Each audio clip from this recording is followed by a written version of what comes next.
Hello mga biso, yan maglalaro tayo ngayon ng Build to Survive. At nung nakaraang video ko nga is hinahanap ko kung paano ulit mag back to zero ang ating base, pero yung hindi mabubura. So ito, nakita ko na dito pala siya. Ilulog natin yung number 4. So ito na yung nabibuild ko. Ayan, naipit ako. So magpakano tayo, reset natin. So ito ano itong base na to, puro transparent lang, tapos sa loob ako gagawin tayo din, papakita ko sa inyo. Ayan. Pero yung bahay kanina hindi na mawawala yun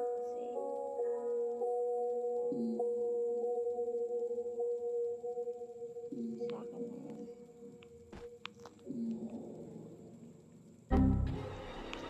Ay, kaya ko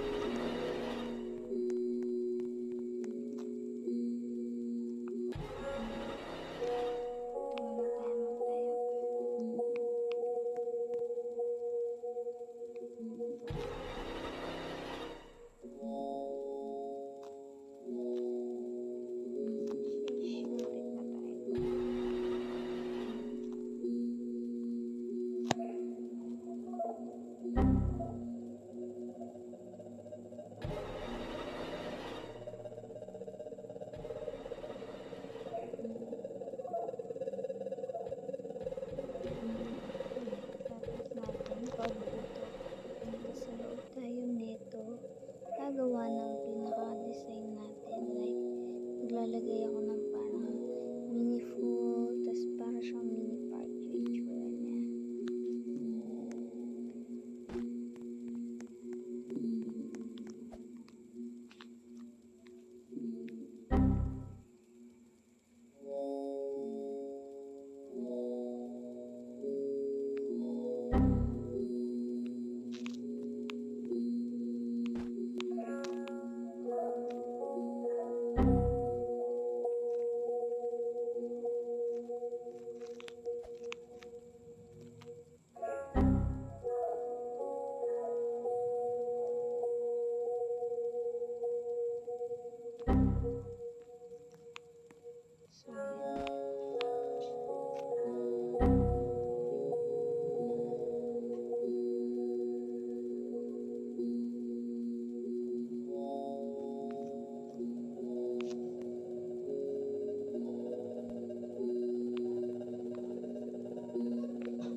Dahil malaki to, pwede sila makatala.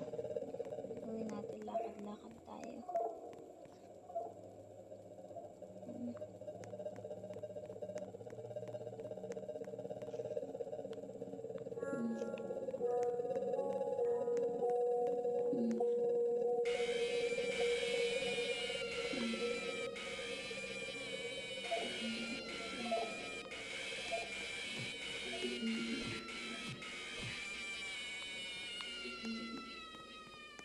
Hindi tayo malaglag.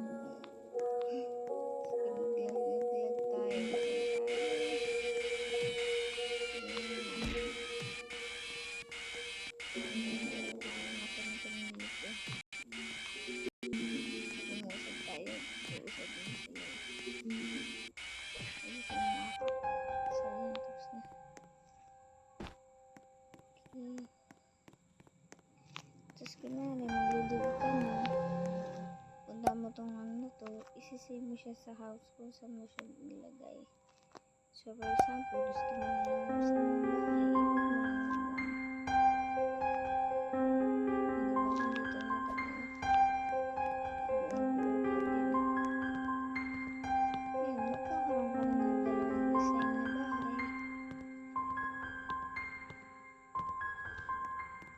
yun yung hinahanap ko nakaraang video ko dito. So yan, nakita na natin. Ngayon hindi ko nakita, kaya ang ginawa ko, in-update ko na lang at yan. ko na lang siya ng bakod. Tapos nilagay ko ng parang minigame na parkour, ganun. Or OB. So, yan.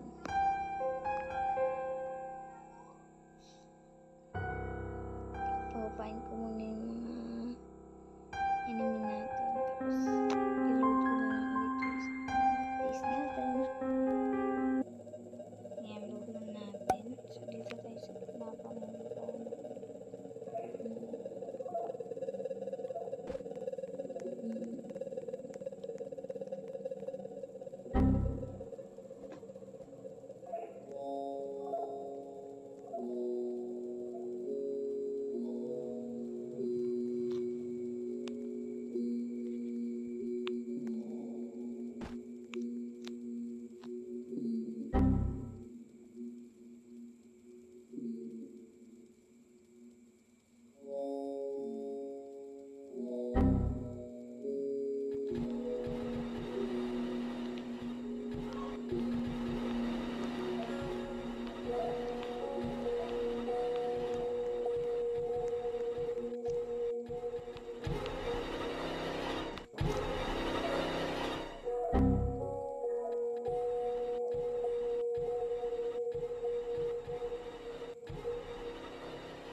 base sa baba at lagyan natin ng puto para labasan natin. So tara.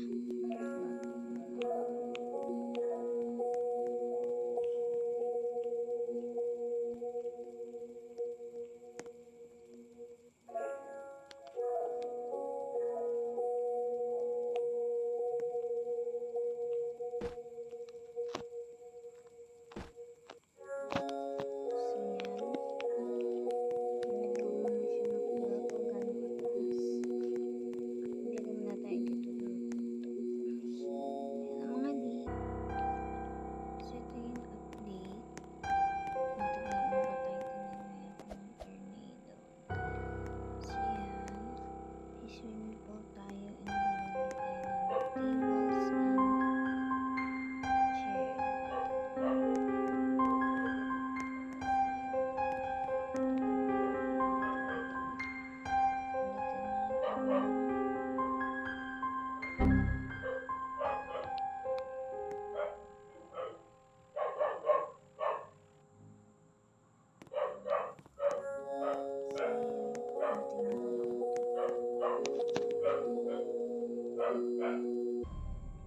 So yun na guys. Tapusin ko na lang to. Overall tapos na. Bibidyo na lang ulit. So hope you guys. So mga biga dito na lang. Next video na lang. Fully finish ko na itong bahay. Hope you like. Hope you enjoy this video. Please like the video and please mga baby, subscribe to my YouTube channel. Please subscribe.